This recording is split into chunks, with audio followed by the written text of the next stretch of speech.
Hello friends, कैसे हैं आप। हिंदी साहित्य की इस क्लास में आपका बहुत बहुत स्वागत है, जहां पर हम आचार्य रामचंद्र शुक्ल द्वारा लिखित हिंदी साहित्य का इतिहास विस्तार से पढ़ रहे हैं। इसके अंतर्गत हमारा रीतिकाल तक का अध्ययन पूरा हो चुका है और अब हम आधुनिक काल को पढ़ रहे हैं।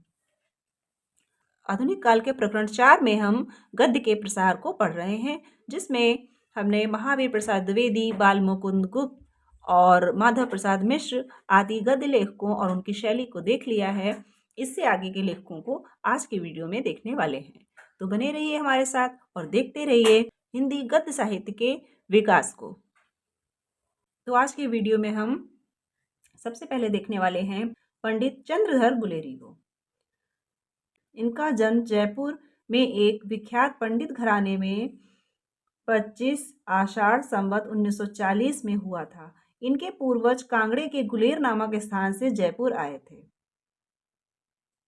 पंडित चंद्रधर जी संस्कृत के प्रकांड विद्वान और अंग्रेजी उच्च शिक्षा से संपन्न व्यक्ति थे। जीवन के अंतिम वर्षों के पहले ये बराबर अजमेर के मेयो कॉलेज में अध्यापक रहे। अजमेर के मेयो कॉलेज के ये अध्यापक रह चुके हैं। पीछे काशी हिंदू विश्वविद्यालय के ओरिएंटल कॉलेज के प्रिंसिपल होकर आए, पर हिंदी के दुर्भाग्य से थोड़े ही दिनों में संवत 1977 में इनका परलोकवास हो गया। ये जैसे धुरंधर पंडित थे, वैसे ही सरल और विनोदशील प्रकृति के थे। जैसे ये धुरंधर पंडित थे, उसी प्रकार का इनका व्यक्तित्व भी सरल और विनोदशील था। गुलेरी जी ने सरस्वती के कुछ ही महीने पीछे अपनी थोड़ी अवस्था में जयपुर से समालोचक नामक एक मासिक पत्र अपने संपादकत्व में निकलवाया था। सरस्वती के कुछ महीने पीछे अर्थात जब सरस्वती निकला था उसके कुछ महीने बाद ही इन्होंने जयपुर से समालोचक पत्र निकलवाया था। तो समालोचक पत्र किसका है? ये चंद्रधर शर्मा गुलेरी का पत्र है। उक्त पत्र द्वारा गुलेरी जी एक बहुत ही अनूठी लेख शैली लेकर साहित्य क्षेत्र में उतरे। इस पत्र के माध्यम से एक अनूठी लेखन शैली लेकर गुलेरी जी साहित्य के क्षेत्र में उतरे। ऐसा गंभीर और पांडित्यपूर्ण ह्रास जैसे इनके लेखों में रहता था और कहीं देखने में न आया। इस प्रकार का गंभीर पांडित्यपूर्ण ह्रास जो था, जैसा इनके लेखों में था, वैसा और कहीं देखने में नहीं आया। अनेक गूढ़ शास्त्रीय विषयों तथा कथा प्रसंगों की ओर विनोदपूर्ण संकेत करती हुई उनकी वाणी चलती थी। अनेक शास्त्रीय विषय थे और कथा प्रसंग थे, उनकी वाणी जो थी विनोदपूर्ण संकेत करती हुई चलती थी। इन गूढ़ और शास्त्रीय विषयों में भी उनकी वाणी विनोदपूर्ण संकेत ढूंढ लेती थी और विनोदपूर्ण संकेत देती हुई चलती थी। इसी प्रसंग गर्भत्व एल्यूसिवनेस के कारण इनकी चुटकियों का आनंद अनेक विषयों की जानकारी रखने वाले पाठकों को ही विशेष मिलता था। इसी इनके एल्यूसिवनेस के कारण ही इनकी चुटकियों का आनंद लेने वाले अनेक विषयों की जानकारी रखने वाले पाठक होते हैं, वही इनकी चुटकियों का आनंद उठा पाते थे। इनकी वाणी में प्रसंग गर्भत्व रहता था। एल्यूसिवनेस, जिसको एल्यूजन जैसे भ्रम पैदा करने वाली या मायावी जिसको एल्यूजन कहते हैं, वही एल्यूसिवनेस अर्थात कई विषयों को छूती हुई इनकी वाणी हुआ करती थी। इनके लेख जो होते थे उसमें इस प्रकार के प्रसंग भरे हुए होते थे जो अन्य विषयों को भी टच करते थे, छूते हुए होते थे, अपने प्रसंगों को अन्य विषयों से भी उठा लेते थे। तो यही एल्यूसिवनेस प्रसंग भरने की जो इनकी शैली थी, उसी के कारण इनकी चुटकियों का आनंद वही ले सकता है। इनके जो लेख में सांकेतिकता होती है, एल्यूसिवनेस जिसको कहा गया है, तो वो वही समझ सकता था और उनकी चुटकियों का, उसमें जो विनोदपूर्ण भाषा ये रखते थे, उसका आनंद वही ले सकता था जो अनेक विषयों की जानकारी रखने वाला हो। ऐसे ही पाठकों को इनकी चुटकियों का आनंद मिलता था, क्योंकि इनके लेख में एल्यूसिवनेस की प्रधानता थी, सांकेतिकता की प्रधानता थी, तो जो अनेक विषयों की ओर संकेत करती थी। उसमें कह सकते हैं कि जो प्रसंग गर्भत्व था, प्रसंग कई विषयों से, कई जगहों से लाकर उसमें भरे हुए होते थे, अर्थात उसमें उनकी प्रधानता रहती थी। इनके व्याकरण ऐसे रूखे विषय के लेख भी मजाक से खाली नहीं होते थे। तो इनके जो अगर ये व्याकरण जैसे लेख भी लिखते थे तो वो भी मजाक से खाली नहीं होते थे, अर्थात उसमें भी ये मजाक का कोई ना कोई पुट अवश्य डाल देते थे। विनोदपूर्ण जो शैली है उसका प्रयोग ये व्याकरण जैसे विषयों में भी कर देते थे। ये बेधड़क कहा जा सकता है कि शैली की जो विशिष्टता और अर्थगर्भित वक्रता गुलेरी जी में मिलती है और किसी लेखक में नहीं, ये बेधड़क कहा जा सकता है। यहाँ से आपका ये कथन भी बन सकता है, इम्पोर्टेंट है। ये बेधड़क कहा जा सकता है कि शैली की विशिष्टता, जो विशिष्टता और अर्थ गर्भित वक्रता, अर्थात गूढ़ अर्थ जो इनकी लेख में छिपा रहता था, वो अर्थ गर्भित वक्रता गुलेरी जी में जो मिलती है वह और किसी लेखक में नहीं। इनका लेख अर्थ गर्भित होता था, अर्थ गर्भित वक्रता उसमें रहती थी। अर्थ वक्रता जिसको कहते हैं कि एक होती है शब्द वक्रता, शब्द वैचित्र, और एक होती है अर्थ वक्रता। तो वो अर्थ गर्भित वक्रता इनके लेख में भरी रहती थी, छिपी रहती थी। तो इस प्रकार की शैली की जो शैली की विशिष्टता है, ये गुलेरी जी के अतिरिक्त और किसी लेखक में नहीं। इनके स्मित हास की सामग्री ज्ञान के विविध क्षेत्रों से ली गई, अतः इनके लेखों का पूरा आनंद उन्हीं को मिल सकता है जो बहुज्ञ। अब देखिए, इनके स्मित हास की सामग्री, जो विनोदपूर्ण उक्तियां इनके लेख में मिलती हैं। स्मित हास अर्थात जो मंद मंद मुस्कान होती है उसको स्मित हास कहते हैं। वो जब हमें आनंद इनके लेखों को पढ़ के मिलता है तो उसकी सामग्री कहाँ से आती है? ज्ञान के विविध क्षेत्रों से ली गई है, एक साहित्य से ही नहीं ली गई है। ज्ञान के जो विविध क्षेत्र हैं, ये विद्वान व्यक्ति थे तो उन्होंने जितना ज्ञान इनके पास था उन सभी विषयों का वो प्रयोग अपने साहित्य में करते थे। अतः इनके लेखों का और इनके लेखों को पढ़ने पर आनंद वही उठा सकता है तो जहाँ से इन्होंने सामग्री ली है वो अगर समझ पाए। तो जो बहुज्ञ होता था, जिसको इन्होंने जो चीज़ अपने साहित्य में प्रयोग की है उसको समझ पाए, या कम से कम बहुश्रुत, या तो उसने बहुत सुना हो या जो बहुत जानकारी रखता हो, स्वयं से उसने पढ़ा हो। इस प्रकार के पाठक ही इनके लेखों का पूरा आनंद उठा सकते थे। इनके कछुआ धर्म और मारसिमोही कुठाओं नामक लेखों से उद्धरण दिए जाते हैं। तो इनके कछुआ धर्म और मारसिमोही कुठाओं नामक लेखों से उद्धरण यहाँ पर आचार्य शुक्ल ने दिए हैं।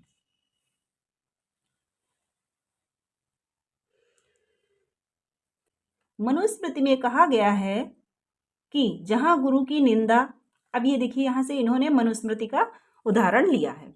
तो जिसका ज्ञान, जिसका जो पठन है वो इतना विस्तृत अगर नहीं है तो वो नहीं समझ पाएगा कि गुलेरी जी क्या कहने का प्रयास कर रहे हैं।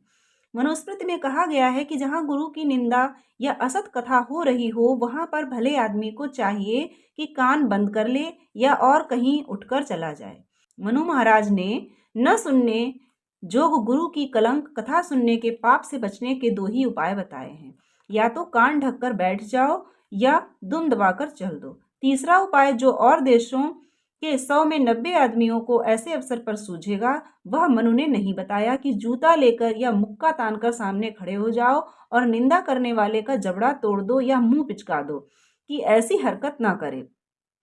पुराने से पुराने आर्यों की अपने भाई असुरों से अनबन हुई। असुर असुरिया में रहना चाहते थे, आर्य सप्त सिंधुओं को आर्यावर्त बनाना चाहते थे।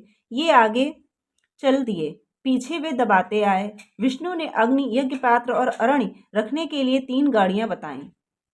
उसकी पत्नी ने उनके पहियों की चूल को घी से आंच दिया। ऊखल, मूसल और सोम कूटने के पत्थरों तक को साथ लिए हुए कारवां मुंजवत हिंदू कुश के एक मित्र दर्रे खैबर में होकर सिंधु की एक घाटी में उतरा। पीछे से श्वान, भ्राज, अंबारी, बंबारी, हस्त, सुहस्त, कृष्ण, षण, मर्क मारते चले जाते थे। वज्र की मार से पिछली गाड़ी भी आधी टूट गई, पर 3 लंबे डग मारने वाले विष्णु ने पीछे फिरकर नहीं देखा और न जमकर मैदान लिया। पितृभूमि अपने भ्रातृव्यों के पास छोड़ आए और यहाँ भ्रातृव्यस्य बधाए सजाता नाम मध्य में श्रेयाय देवताओं की आहुति देने लगे। जहां जहां रास्ते में टिके वहां वहां यूप खड़े हो गए।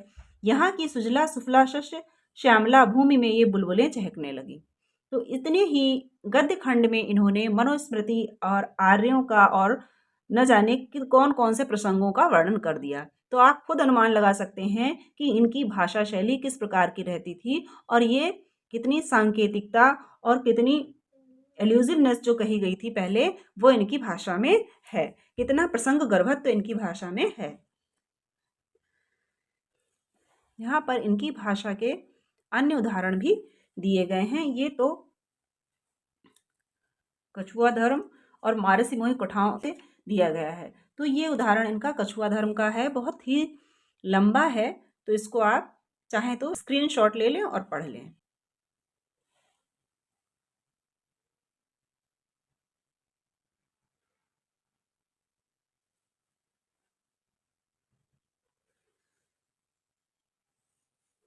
उसी का थोड़ा अंश यहाँ दिया हुआ है।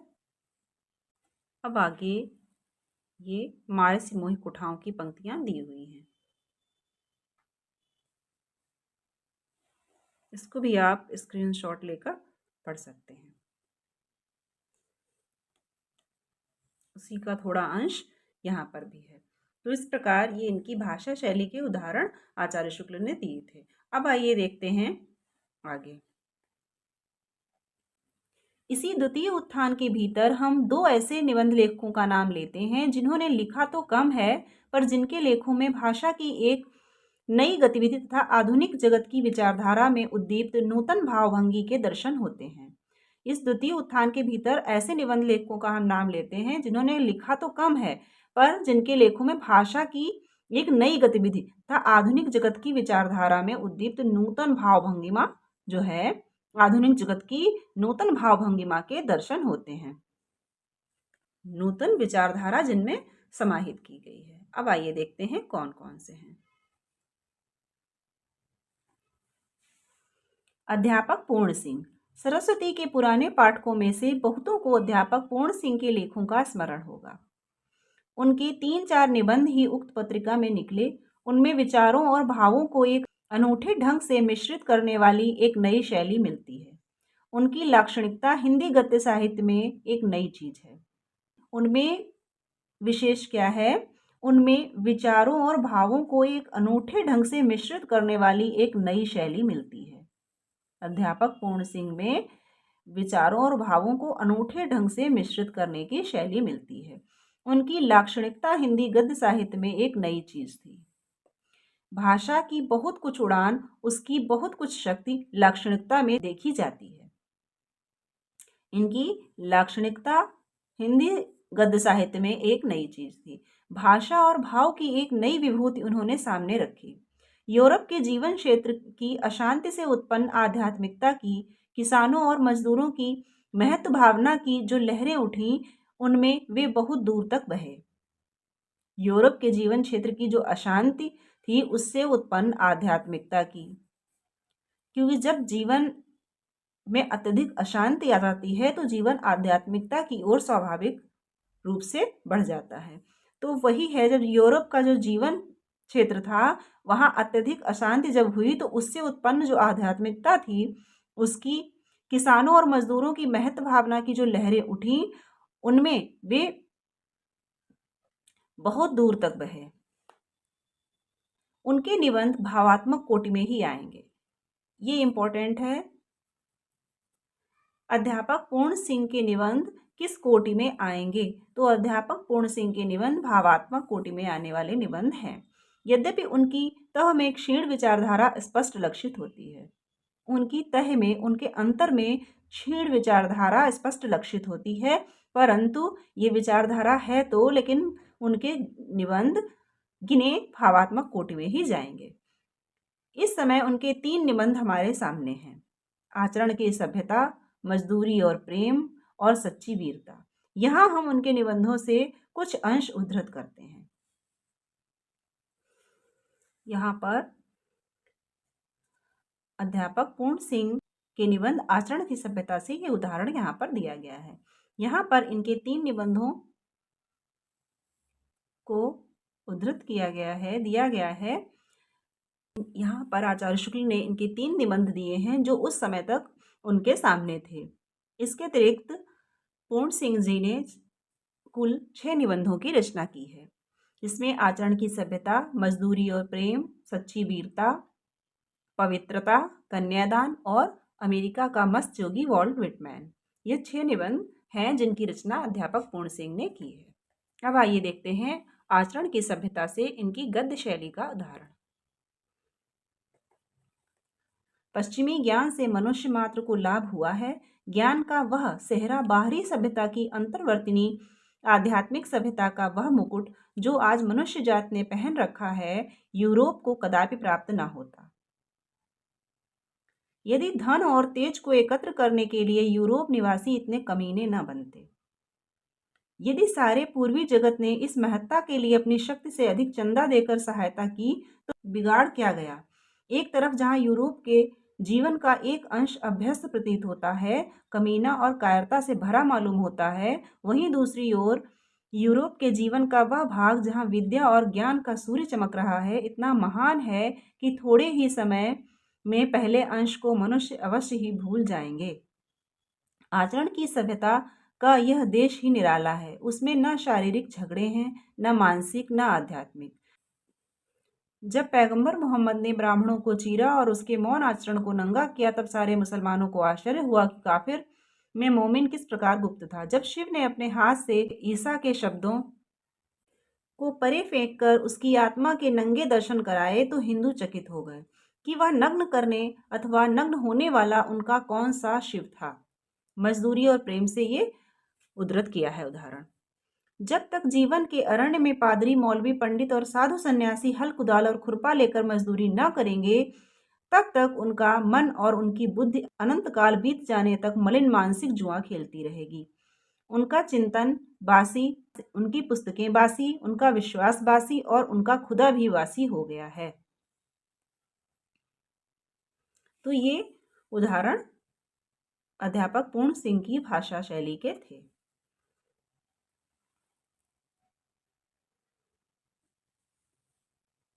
अब आइए देखते हैं बाबू गुलाब राय। इस कोटि के दूसरे लेखक हैं बाबू गुलाब राय, MA LLB। उन्होंने विचारात्मक और भावात्मक दोनों प्रकार के निबंध थोड़े बहुत लिखे हैं। इन्होंने विचारात्मक और भावात्मक दोनों प्रकार के निबंध लिखे हैं, जैसे कर्तव्य संबंधी रोग, निदान और चिकित्सा, समाज और कर्तव्य पालन, फिर निराशा क्यों एक छोटी सी पुस्तक है जिसमें कई विषयों पर बहुत छोटे छोटे अभ्यासपूर्ण निबंध हैं। इन्हीं में से एक कुरूपता भी है, जिसका थोड़ा सा अंश नीचे दिया जाता है। फिर निराशा क्यों एक ऐसी पुस्तक है जिसमें कई विषयों पर छोटे छोटे अभ्यासपूर्ण निबंध हैं। इसी में से एक निबंध है कुरूपता, जिसका अंश यहाँ पर दिया हुआ है। सौंदर्य की उपासना करना उचित है, सही, पर क्या उसी के साथ साथ कुरूपता घृणास्पद और निंद्य है? नहीं, सौंदर्य का अस्तित्व ही कुरूपता के ऊपर निर्भर है। सुंदर पदार्थ अपनी सुंदरता पर चाहे जितना मान करे, किंतु असुंदर पदार्थों की स्थिति में ही वह सुंदर कहलाता है। अंधों में काना ही श्रेष्ठ समझा जाता है। सत्ता सागर में दोनों की स्थिति है, दोनों ही एक तारतम्य में बंधे हुए हैं, दोनों ही एक दूसरे में परिणत होते रहते हैं। फिर कुरूपता घृणा का विषय क्यों? रूपहीन वस्तु से तभी घृणा है जब तक हम अपनी आत्मा को संकुचित बनाए हुए बैठे हैं। सुंदर वस्तु को भी हम इसी कारण सुंदर कहते हैं कि उसमें हम अपने आदर्शों की झलक देखते हैं। आत्मा के सुविस्तृत और औदार्यपूर्ण हो जाने पर सुंदर और असुंदर दोनों ही समान प्रिय बन जाते हैं। कोई माता अपने पुत्र को कुरूपवान नहीं कहती। इसका यही कारण है कि वह अपने पुत्र में अपने आप को ही देखती है। जब हमारे संसार में अपने आप को ही देखेंगे, तब हमको कुरूपवान भी रूपवान दिखाई देगा। अब निबंध का प्रसंग यहीं समाप्त किया जाता है। खेद है कि समाज शैली पर ऐसे विचारात्मक निबंध लिखने वाले, जिनमें बहुत ही चुस्त भाषा के भीतर एक पूरी अर्थ परंपरा कसी हो, अधिक लेखक हमें ना मिले। इस प्रकार के लेखक आचार्य शुक्ल को अधिक ना मिले, जिन्होंने समाज शैली का प्रयोग किया हो और ऐसे विचारात्मक निबंध लिखे हों जिनकी भाषा चुस्त हो, उन्होंने लिखा बहुत कम हो, लेकिन उसमें अर्थ की गूढ़ता अधिक हो, अर्थ अधिक हो, उसमें अर्थ परंपरा बिल्कुल कसी हुई हो, इस प्रकार के निबंध लेखक द्वितीय उत्थान में आचार्य शुक्ल को कम मिले। फ्रेंड्स, आज यहीं तक। इससे आगे हम पढ़ेंगे अगले वीडियो में समालोचना को, कि द्वितीय उत्थान में समालोचना की क्या स्थिति आचार्य शुक्ल पाते हैं और उन्होंने किस प्रकार समालोचना के संबंध में अपने विचार प्रकट किए हैं।